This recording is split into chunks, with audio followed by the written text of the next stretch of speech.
નમસ્કાર દર્શક મિત્રો, સ્વાગત છે તમારું અમારી હવામાન વિભાગની ચેનલમાં। મિત્રો, આવનાર સમયમાં છે તે ગુજરાતમાં ભારેથી ભારે છે તે ગરમીની વચ્ચે છે તે માવઠું થવાની શક્યતા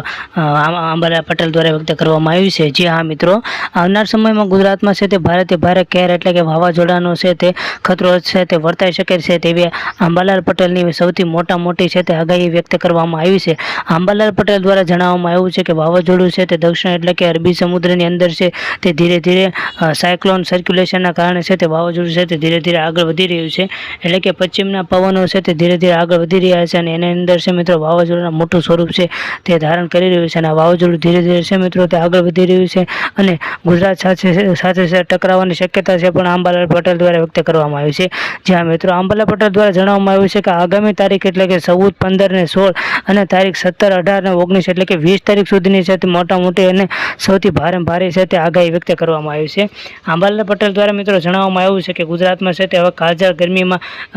રાહત થાય તેવી પૂરેપૂરી શક્યતા છે તે અંબાલાલ પટેલ દ્વારા વ્યક્ત કરવામાં આવી છે। એટલે કે જુદા જુદા અલગ રાજ્યોની અંદર તમે જોઈ શકો છો કે અને જિલ્લાની અંદર તમે જોઈ શકો છો કે અલગ તાપમાનમાં છે તે ધીરે ધીરે વધારો થઈ રહ્યો હતો, એના પરિણામે હવે છે તે ઘટાડો પણ નોંધાશે। જે આ મિત્રો વાવાઝોડાના કારણે છે મિત્રો અત્યારે પવનો છે તે ધીરે ધીરે એટલે કે પશ્ચિમથી છે મિત્રો ઉત્તર તરફના પવનો છે તે ફેંકાઈ રહ્યા છે અને આ પવનોની ગતિ છે।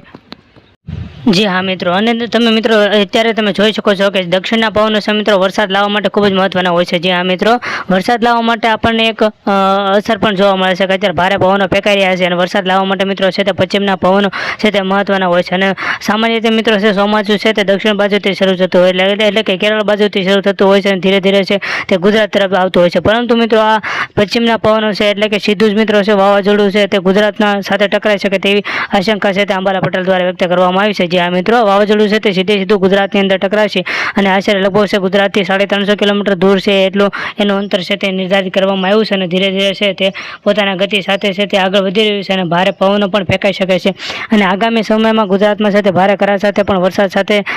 આવશે એવી આગાહી છે તે અંબાલાલ પટેલ દ્વારા વ્યક્ત કરવામાં આવી છે। અત્યારે ગુજરાતની પરિસ્થિતિની જો વાત કરવામાં આવે મિત્રો તો અત્યારે સમગ્ર ગુજરાતની અંદર છે મિત્રો અત્યારે ભારે ધૂળની ડમરીઓ સાથે છે મિત્રો પવનો ફેંકાઈ રહ્યા છે અને ભારે ગરમી પણ વધી રહી છે અને લૂ પણ ફેંકાઈ રહ્યા છે મિત્રો। આવી પરિસ્થિતિમાં મિત્રો છે તે રાહત થશે એવી પણ આગાહી છે તે અંબાલાલ પટેલ દ્વારા વ્યક્ત કરવામાં આવી છે અને હવામાન વિભાગ દ્વારા એ પણ જણાવવામાં આવ્યું છે કે આવા સમયે ખાસ પ્રકાર છે તમારે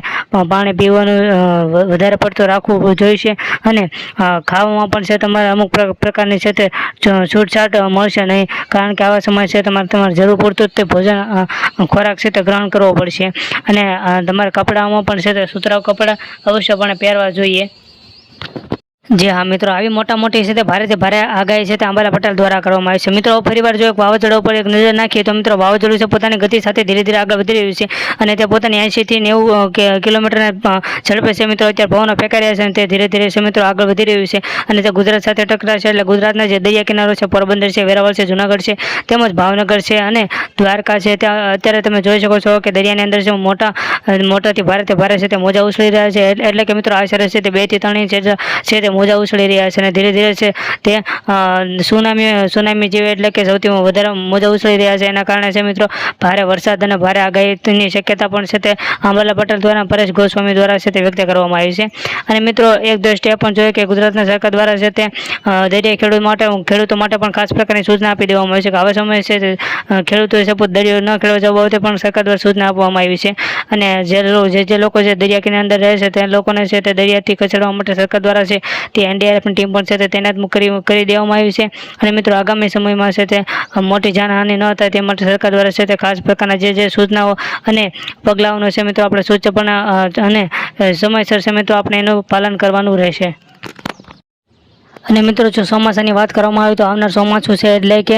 જૂનથી છે મિત્રો ચોમાસું બેસી શકે તેવી શક્યતા છે અને જુલાઈમાં છે તે વધારે વરસાદ પડી શકે છે તેવી આગાહી છે તે અંબાલાલ પટેલ દ્વારા વ્યક્ત કરવામાં આવી છે અને આવનાર સમયમાં છે તે ચોમાસું છે તે વહેલી તકે બેસી જશે તેવી આગાહી છે તે અંબાલાલ પટેલ દ્વારા કરવામાં આવી છે। જી હા મિત્રો, અને આ વાવાઝોડું છે તે એક પ્રકારનું માવઠું છે તેવી પણ આશંકા છે તે વ્યક્ત કરવામાં આવી છે અને મિત્રો જો ખેડૂત મિત્રો વિશે વાત કરવામાં આવે તો ખેડૂત મિત્રો માટે છે મિત્રો આ માઠા સમાચાર કહી શકાય છે, કારણ કે માવઠાથી છે પોતાના પાક એટલે કે તલ છે આ ઉપરાંત કેટલાક બાજરો છે જેવા પાકો છે તે જે ઉનાળામાં લઈ શકાશે એવા પાકોને પણ છે તે નુકસાન થઈ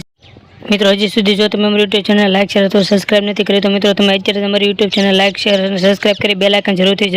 દબાવી દેજો કે જેથી હવામાન વિભાગની માહિતી સૌથી પહેલાં તમને મળે.